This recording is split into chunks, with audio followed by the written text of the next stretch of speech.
এখন আমি আপনাদের পাঠ করে শোনাচ্ছি সুকান্ত ভট্টাচার্যের কবিতা চারাগাছ।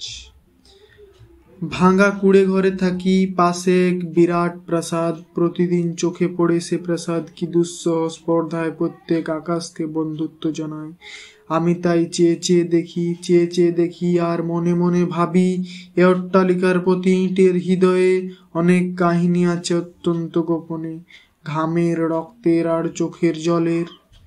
তবু এই প্রাসাদকে প্রতিদিন হাজারে হাজারে সেলাম জানায় লোকে, চেয়ে থাকে বিমূঢ় বিস্ময়ে।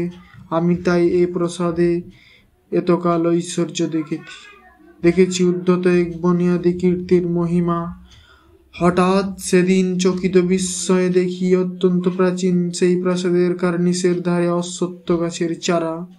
অমনি পৃথিবী আমার চোখের আর মনের পর্দায় আসন্ন দিনের ছবি মেলে দিল একটি পলকে। ছোট ছোট চারা গাছ রসহীন খাদ্যহীন কার্নিসের ধারে বলিষ্ঠ শিশুর মতো বেড়ে ওঠে দুরন্ত উচ্ছ্বাসে।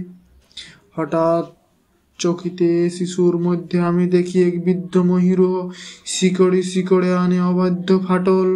উদ্ধত্ত প্রাচীন সেই বনিয়াদি প্রাসাদের দেহে ছোট ছোট চারা গাছ নিঃশব্দে হাওয়ায় দোলে, কান পেতে শোনে প্রত্যেক ইটের নিচে ঢাকা বহু গোপন কাহিনী, রক্তের, ঘামের আর চোখের জলের। তাই তো অবাক আমি দেখিয়ে যত অসত্য চারায় গোপনে বিদ্রোহ জমে জমে দেহে শক্তির বারুদ। প্রাসাদ বিদীর্ণ করা বন্যা আসে শিকড়ে শিকড়ে, মনে হয় এইসব অসত্য শিশুর রক্তের, ঘামের আর চোখের জলের ধারায় ধারায় জন্ম। ওরা তাই বিদ্রোহের দূত।